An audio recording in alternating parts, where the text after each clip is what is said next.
Is there plenty of work for Americans to do in the US? Yes, there is. There's lots of work for Americans to do. I don't mean jobs at companies necessarily. I mean that there is just lots of work to do. And remember that the US is supposed to be a small business friendly economy, meaning that the economy itself, what's the economy? It's just the people. That's all an economy is. That's why when you want to grow an economy, you have to add people. It's the only way to grow an economy is to add people. An economy, just substitute economy for people, and that's really what you're talking about. We want a free market. Yeah, that means you want a free people. That's what those things mean. They're synonymous with each other. There's plenty of work to do. There's a whole bunch of stuff that needs to get done. Of course there is. The thing is that people need to adjust to what the actual market demand really truly is. We have seen a distortion in all of these markets. You know, like I said, I mean, you have people who counterfeit for a living. They just counterfeit a bunch of money. We don't call it counterfeiting. We call it liquidity injections. We call it every other crazy euphemism there is. This is where Carlin is correct about that. George Carlin, the late George Carlin was correct about this. Coming up with crazy euphemisms to say things like counterfeiting, theft, fraud.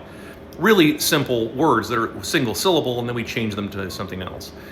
So it's right out in the open, but just people don't know how to process it. They think that it's all on the up and up because it's got a bunch of syllables to it or something like that. But yeah, liquidity injection is just counterfeiting. You're just counterfeiting a bunch of dollars and then shoving it into whatever sector, and then of course that's where people want to go because that's where all the dollars are. That's where the money is. So people go where the money is, right? That's just common sense. That's what people are always going to do. So you have to have the market adjust. And in order to get it to adjust, you have to have all of the fake stuff go away first. So, right? You have to have that go away. This is why, you know, everybody's trying to hold on to this system here, all of this. They're trying to hold on to all of this rather than let this go away. And then, like, well, what do you replace it with after? Like, what do you mean replace it? You let the market replace it. What's the market? We just said it.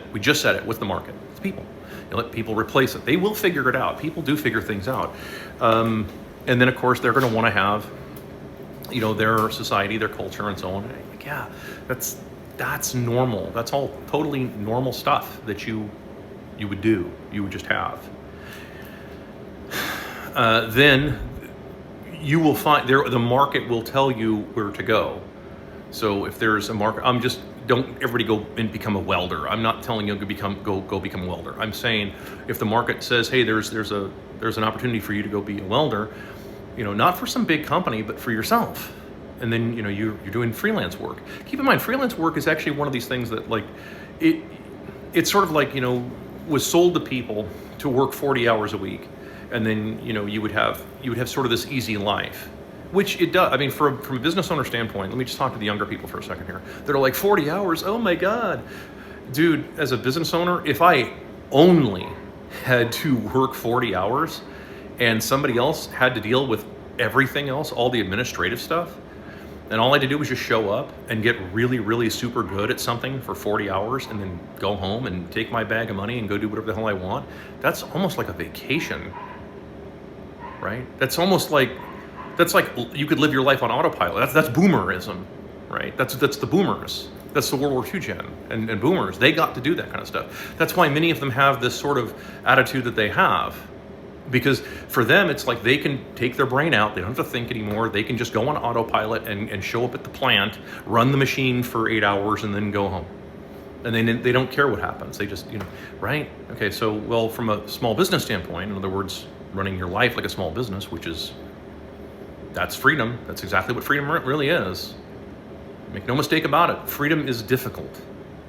Okay, it's not as easy as everybody makes it sound. So no, it's difficult. You actually have to do stuff. It means that you have to, once you're done with this customer, you now have to get another customer.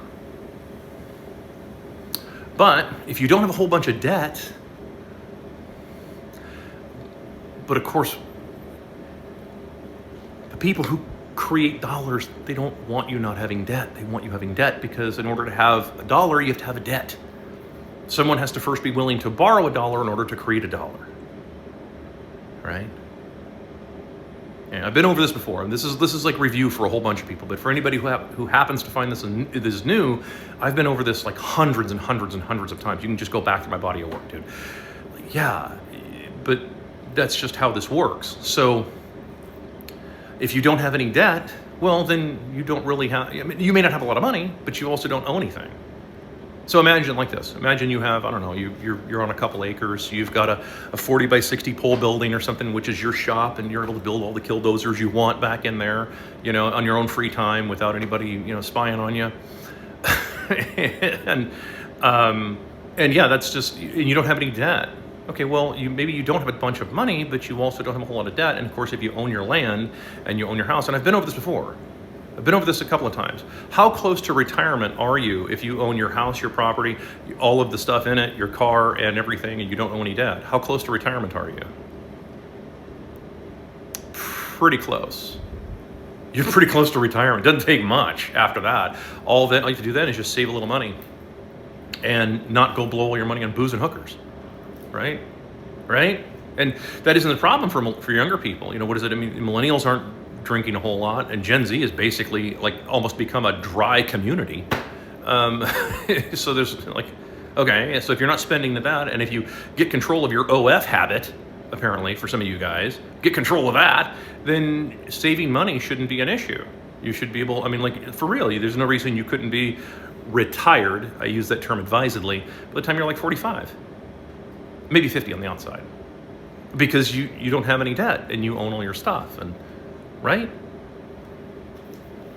So yeah, this is kind of where I'm going with all this. That's what the U.S. is designed for. The U.S. is designed for that.